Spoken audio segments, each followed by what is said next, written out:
নমস্কার সবাইকে, পুটির রান্নাঘরে আপনাদের স্বাগত। আমি আজকে এখানে নিরামিষ নয়, আমিষ পনির রান্না করে দেখাবো। তো প্রথমে কড়াইতে সর্ষের তেল দিয়ে আমি পনিরগুলো ভেজে নিয়েছি। তারপরে আমি সেই ভাজা তেলের মধ্যেও গোটা গরম মশলা আর গোটা জিরে ফোড়ন দিয়েছি।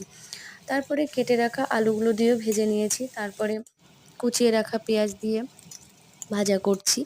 তো ভাজা হয়ে গেলে আমি হাফ বাটি মতো আদা বাটা আছে সেটাও দিয়ে দেবো। এবার হাফ চামচ মতো হলুদের গুঁড়ো দেবো, দিয়ে ভালো করে ভেজে নেব। ভাজা হয়ে গেলে আমি একটা টমেটো কেটে রেখেছিলাম সেটা দিয়ে আমি ভালো করে কষিয়ে নেব। 1 চামচ লবণ দিয়েছি, দিয়ে কষিয়ে নিচ্ছি। তারপরে ভেজে রাখা পনিরগুলো দিয়ে দেব, দিয়ে সেটা দিয়েও ভালো করে কষিয়ে নেব। কষানো হয়ে গেলে আমি একটু জল দেব, গরম জল, দিয়ে টমেটো কেচাপ দেবো এখানে, দিয়ে ভালো করে কষিয়ে নেব।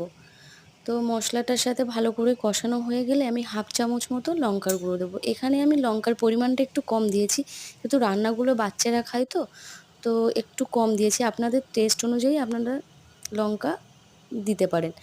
তো এখানে দিয়েছি চিনি, তারপরে লবণ দিয়েছিলাম, আর ঘি আর কাসুরি মেথি দিয়ে নামিয়ে নিয়েছি। কেমন হয়েছে রান্নাটা বলবেন।